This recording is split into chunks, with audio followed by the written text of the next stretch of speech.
तर हॅलो नमस्कार. तर तुम्ही माझे डेली व्लॉग बघून बघून ते कंटाळा असालच, त्यामुळे तुम्हाला आज मी सांगणार आहे की बांगडा फ्राय कसं करायचं. तर आहे बांगडा, फिशमध्ये खूप प्रकार आहेत, त्याच्यामधला हा बांगडा जो रेग्युलर कुठेही भेटून जाईल. तर फर्स्ट याला मी क्लीन करून ह्याच्यामध्ये मी घातली आलं लसूण पेस्ट घातलेली आहे. त्याच्यानंतर लिंबू किंवा तुम्ही आमसूल घालू शकता. ओके, माझ्या आमसूल नव्हता म्हणून मी लिंबू घातलं आहे. आता तेवढं सगळं म्हणजे मी प्रिपेअर्ड नसते ना, त्याच्यामुळे मला थोडं हुडकायला टाईम लागतो. त्यामुळे मी याच्यामध्ये लिंबू घालून घेतला आहे, पूर्ण हाफ लिंबू घेतला आहे. हे बांगडे ही हाफ KG आहेत आणि याच्यामध्ये हाफ लिंबू जातो आहे.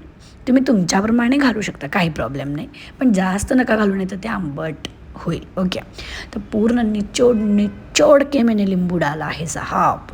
पूर्ण त्या लिंबूचा रस काढला आहे मी, त्याला असं पिळून त्याच्यानंतर केव्हाही तुम्ही जेव्हा बांगडा घेता तेव्हा घट्ट बघून घ्या, मऊ नाही घ्यायचा, घट्ट बघून घ्यायचा बांगडा, मग तो चांगला लागतो.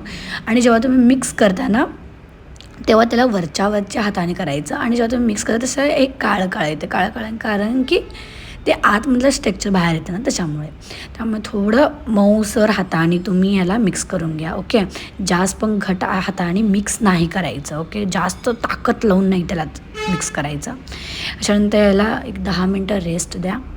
नंतर त्याच्यामध्ये मी घातलं आहे मीठ. 10 मिनिट्स रेस्ट देणं हे मॅन्डेटरी आहे. त्याच्यानंतर घातलं मी मीठ, थोडंसं चवीपुरता तिखट घालून घ्या. तुम्ही बघू शकता मला थोडं जास्त तिखट आवडतं, त्यामुळे मी थोडं जास्त तिखट घातलं आहे. पण हे तिखट तेवढंही तिखट नाही आहे, समजलं का नाही.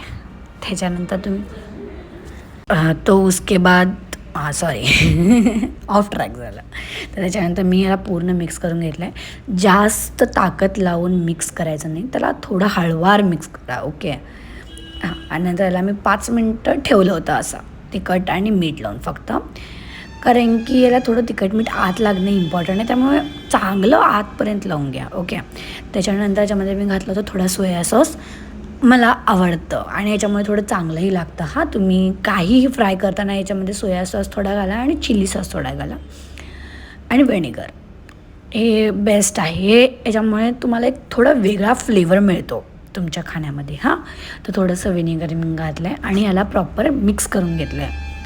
लक्षात ठेवा, जास्त ताकद नाही लावायची. माझं फास्ट फॉरवर्ड दिसते, त्यामुळे थोडं असं पटपट करा असं वाटतं, त्यामुळे हळू करा अलगद हाताने. त्याच्यानंतर मी घातला आहे रवा, बारीक रवा. त्याच्यानंतर मी घातलं आहे थोडं आपलं तांदळाचं पीठ. त्याच्यामध्ये मी कॉर्नफ्लॉवर पण घातला होता, पण मला शूट करायचं आठवण नाही. त्याच्यामध्ये पण थोडं मी तिखट आणि थोडं मीठ, बिकॉज आम्ही चवीपुरता मीठ घातलं आहे. त्याच्यानंतर थोडं तुम्ही चांगलं तवा गरम करून घ्या आणि त्याच्यामध्ये ठेचलेली लसूण घाला. ठेचलेली लसूण जर तुम्ही घातली नाही, अशीच लसूण टाकली तर ते उडून तुमच्या अंगावरती येईल, हे लक्षात ठेवा. त्याच्यानंतर आपण त्याला चांगलं कोटेड करतो त्याच्यामध्ये, तर त्याला मी चांगलं कोटेड करून घालते आहे. केव्हाही मध्ये पहिला कोणतंही काही तळताना पहिला मध्ये तव्याच्या नाही ठेवायचं, कारण की मध्ये खूप फ्लेम असते, त्यामुळे ते लवकर जळतं त्याच्यासाठी. आणि त्याच्यानंतर मी हे पूर्ण असं प्लेस करून घेतलं होतं. याच्यामध्ये नंतर तुम्ही थोडं तेल घाला, कारण की वरती नाही तर कोरडं राहून जाईल. ओके, आम्ही फ्लिप करतानाही थोडं तेल घालू आणि जेव्हा आपण असं थोडं तळायला ठेवतो त्याच्यावरतीही थोडं आम्ही घालून घेऊ. तर तुम्ही बघू शकता हे चांगले भाजून घेतले आहेत मी. त्याच्यानंतर एक साईडनं भाजल्यानंतर दुसऱ्या साईडनं मी चांगले भाजून घेतले आहेत. हळूवार करा, नाही तर ते तुटून जाईल बांगडा. त्याच्यानंतर याला असं उभंही भाजून घ्या, कारण की तेवढं क्रिस्पी लागतं. तर माझ्या भावाने माझा एक व्हिडिओ काढला होता आणि नंतर मी चाट मसाला घालून एन्जॉय केला आहे माझा बांगडा.